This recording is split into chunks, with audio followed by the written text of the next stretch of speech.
राज्यात काय परिस्थिती आहे जाणून घेऊयात। राज्यात कोरोनाचा कहर एकीकडे सुरू आहे। 24 तासामध्ये कोरोनाचे नवे 2487 रुग्ण आढळलेत। आता राज्यात कोरोनाग्रस्तांची संख्या 67,655 वर गेली आहे, तर 24 तासात 89 कोरोनाबाधितांचा मृत्यू झालाय। आतापर्यंत राज्यात कोरोनामुळे 2286 जणांचे बळी गेलेत। आणि या सगळ्या पार्श्वभूमीवर मुख्यमंत्र्यांनी मिशन बिगिन अगेनचा नारा सुद्धा दिलेला आहे। आज पहिलाच दिवस यानंतरचा असणार आहे। आपल्याला माहिती आहे की इकडे कोरोनाग्रस्तांची संख्या वाढतीये, पण काही गोष्टी मात्र खुल्या करण्यात आलेल्या आहेत। म्हणजे काही ठिकाणी सोसायट्यांमध्ये व्यायामाला परवानगी देण्यात आलेली आहे। एका आड एक अशी दुकानं उघडण्याला परवानगी देण्यात आलेली आहे।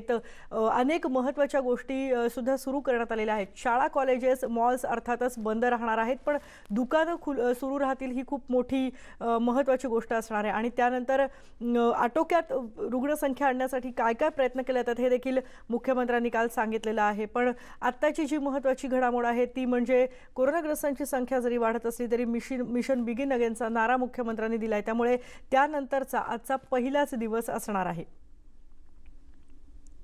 राज्यातली परिस्थिती आपण बघतोय, 67,000वर आकडा पोहोचलेला आहे कोरोनाग्रस्तांचा।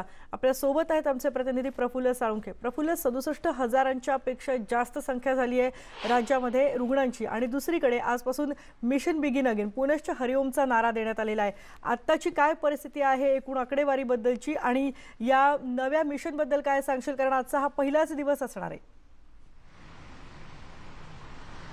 कितके आपण जर पाहिलं तर आकडेवारी आता तू म्हणाले त्याच पद्धतीनं जो रुग्णांची संख्या आहे, काल आपण जर पाहिलं जवळपास 2,500 रुग्ण जे आहेत नवीन या ठिकाणी दाखल झालेले आहेत कोविडचे, आणि बरे होण्याचं प्रमाण जे आहे ते जवळपास 1200 रुग्ण या ठिकाणी बरे झालेत। सरकारने जी आकडेवारी दिलेली आहे त्याचा एक दिलासादायक जर म्हणायचं असेल कितकी तर रुग्ण बरे होण्याचं प्रमाण जे आहे ते जवळपास आता 42% गेलं आहे। तीच एक मोठी दिलासा देण्याची गोष्ट आहे। पण या दिलासा देण्याच्या पार्श्वभूमीवर आपण आज जर पाहिलं मुंबई आणि उपनगरामध्ये अनेक ठिकाणी पावसानं जोरदार हजेरी लावली आहे। यामुळे पावसाबरोबर येणारे जे साथीचे आजार आहेत, सर्दी, ताप, थंडी हे असेल, याचं एक मोठं आव्हान जे आहे ते राज्य सरकारसमोर या ठिकाणी उभं राहणार आहे।